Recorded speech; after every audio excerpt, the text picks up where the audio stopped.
Nicole Kidman has filed for divorce from Keith Urban after 19 years of marriage. The court papers show the actress will remain the primary caregiver of the couple's teenage daughters. On March 11, 2026, Nicole Kidman posed in her underwear for a magazine photo shoot and then sat down to talk about the end of her marriage. Not because a publicist forced her hand, but because she had decided quietly and entirely on her own terms that it was time. What she said that day, and more importantly, what she chose not to say, tells you everything you need to know about this woman. The summer. Nobody talked about. Here is where this story starts, and it starts with the most recent piece, because this is the part that reframes everything else.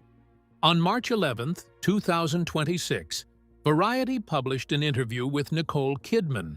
She was there to talk about her new Prime Video series, Scarpetta. And then the journalist asked about her divorce. What happened next was not a breakdown or a dramatic reveal. It was something far more unsettling because it was so calm. Nicole looked at the reporter and said these exact words. "Well, not last year. I was quiet. I had other things going on. I was in my shell." She called 2025 rough. One word. And then she said she was moving forward, that she was grateful for her family, and that everything else she would not discuss out of respect for the man she had been married to for 19 years. That word, respect, is the entire interview. And it tells you more about Nicole Kidman than any headline about the divorce ever could. But Variety did not have room to tell you what happened the summer before that interview. Because while the world assumed Nicole and Keith were fine, there was a summer of careful silences and curated Instagram posts and a couple slowly coming apart in private. In June of 2025, they attended a FIFA Club World Cup soccer match together in Nashville. They were photographed laughing. That was the last time they would be seen together as a couple.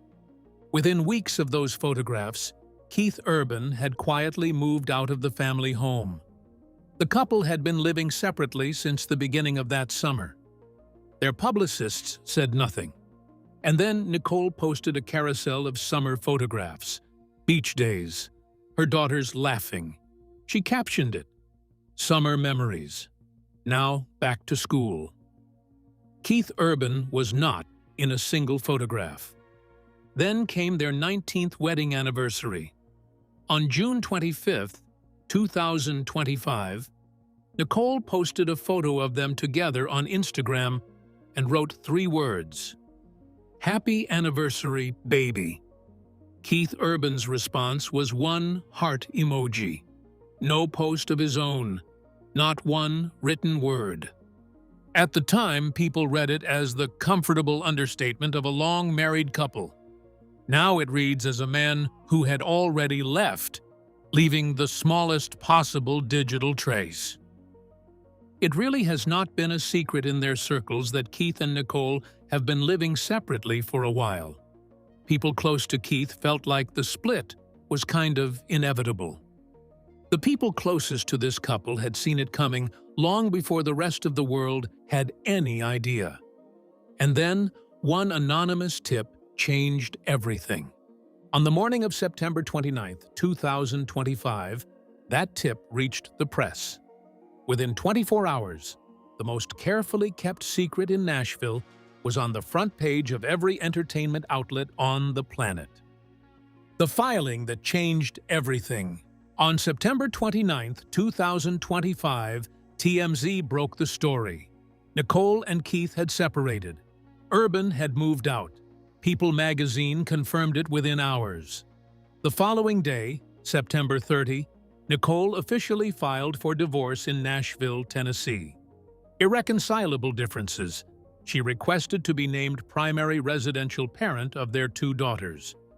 But here is what most people still do not know. The legal machinery had been running for weeks before any of this became public. The parenting plan, The most important document in any divorce involving children had already been signed. Keith Urban signed it on August 29th. Nicole signed it on September 6th. The public did not find out until September 29th, which means by the time the world was reacting to this as breaking news, both Nicole and Keith had already resolved the central question of their daughter's futures 3 weeks earlier. There was a moment during that summer that looked strange at the time and makes complete sense in hindsight. In July, while Keith was on his Australian tour dates, he abruptly ended a radio interview the moment a host began asking about Nicole's on-screen work. People chalked it up to an uncomfortable husband. But by July, the couple had already been living apart for weeks. That was not a protective husband. That was a man being asked to publicly celebrate a marriage that had privately ended. And then there is this detail. A source speaking to Closer Online UK revealed that Nicole had not wanted this divorce, that she had been keeping the marriage on life support, and that it was her eldest daughter, Isabella, her adopted child from her first marriage, who finally encouraged her to take legal action. Nicole was keeping the marriage on life support, and it was sucking the soul out of her. Bella encouraged Nicole to take a hard stance and take the legal steps to separate. We will come back to Isabella and why her presence in this story is one of the most quietly remarkable details in the entire saga. But first, those court documents, because what they actually contain is far more revealing than any headline captured. The negotiation that followed nearly collapsed. And the reason it almost fell apart tells you exactly why Nicole fought as hard as she did for every single day she received. The settlement: numbers, days, and decisions. On January 6, 2026, a judge in Nashville signed the final divorce decree. 19 years of marriage reduced to a set of numbers and a judicial signature. Nicole Kidman would be the primary residential parent of Sunday Rose and Faith Margaret. The girls would spend 306 days per year with their mother and 59 days with their father. Keith would have them every other weekend, from Saturday at 10 in the morning to Sunday at 6 in the evening. 84% of the year with Nicole, 16% with Keith. According to the Daily Mail, reaching those numbers was not smooth. Keith Urban had initially been pushing for equal time with his daughters. This request, the source said, sent Nicole into a spiral. After almost 20 years of marriage, she certainly knows how stubborn Keith can be. She was anxious and distressed that he was not going to budge. But what drove Nicole's urgency was not just the current situation. The same source revealed what was actually at stake for her. Nicole also wanted the kids more because she wasn't given that benefit when she divorced Tom Cruise. That sentence rewrites the emotional subtext of everything. She was not just fighting for time with Sunday and Faith. She was fighting against a version of this story that had already happened to her once before, and she was not going to live through it again. The holiday schedule was precise. Every Mother's Day, hers. Every Easter, hers.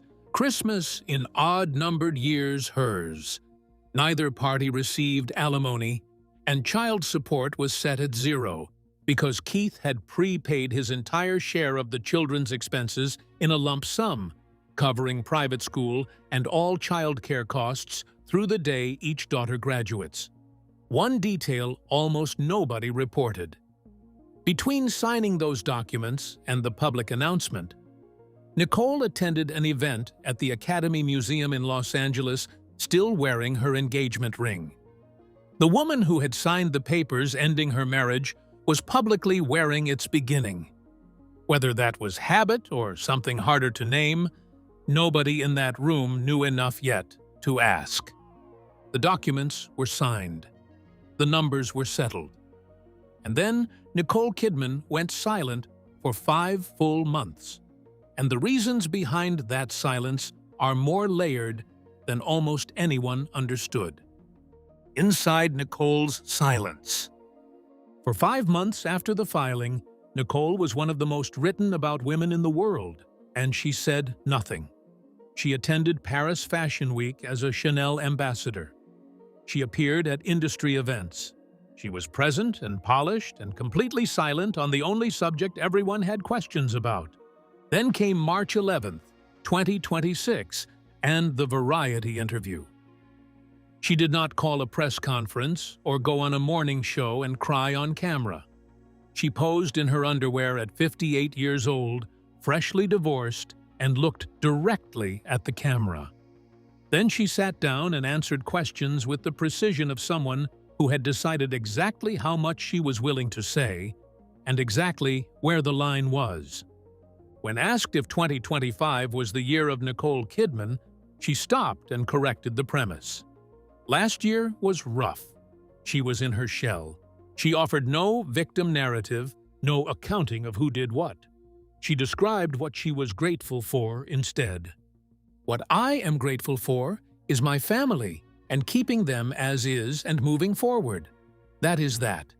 Everything else I do not discuss out of respect. She chose the word respect. Not privacy, not pain, not protection of herself. Respect for a man she had spent 19 years with. Whatever had broken between them, she was not going to break him further by telling the world how it happened.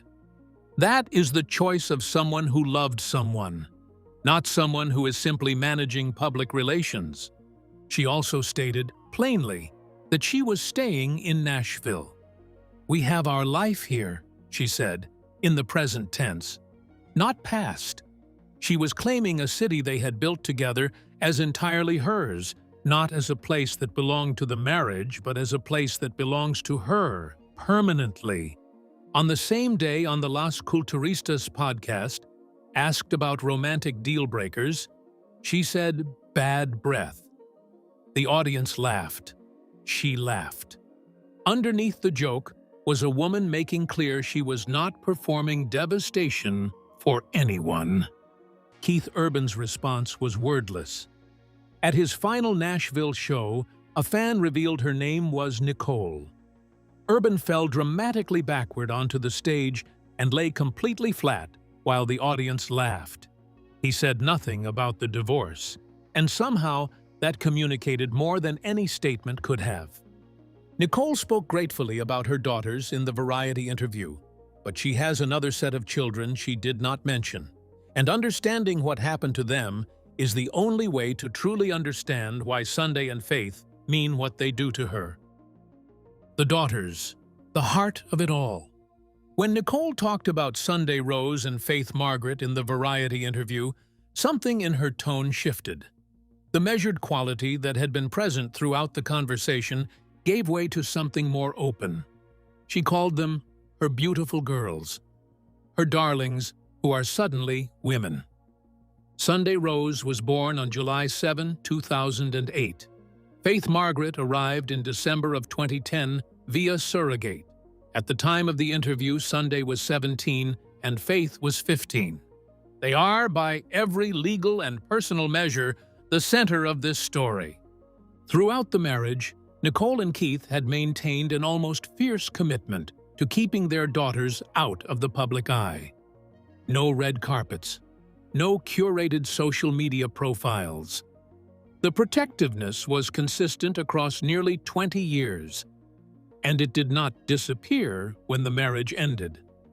The parenting plan legally required both parties to provide a loving, stable, consistent, and nurturing relationship with the children, even though they are divorced.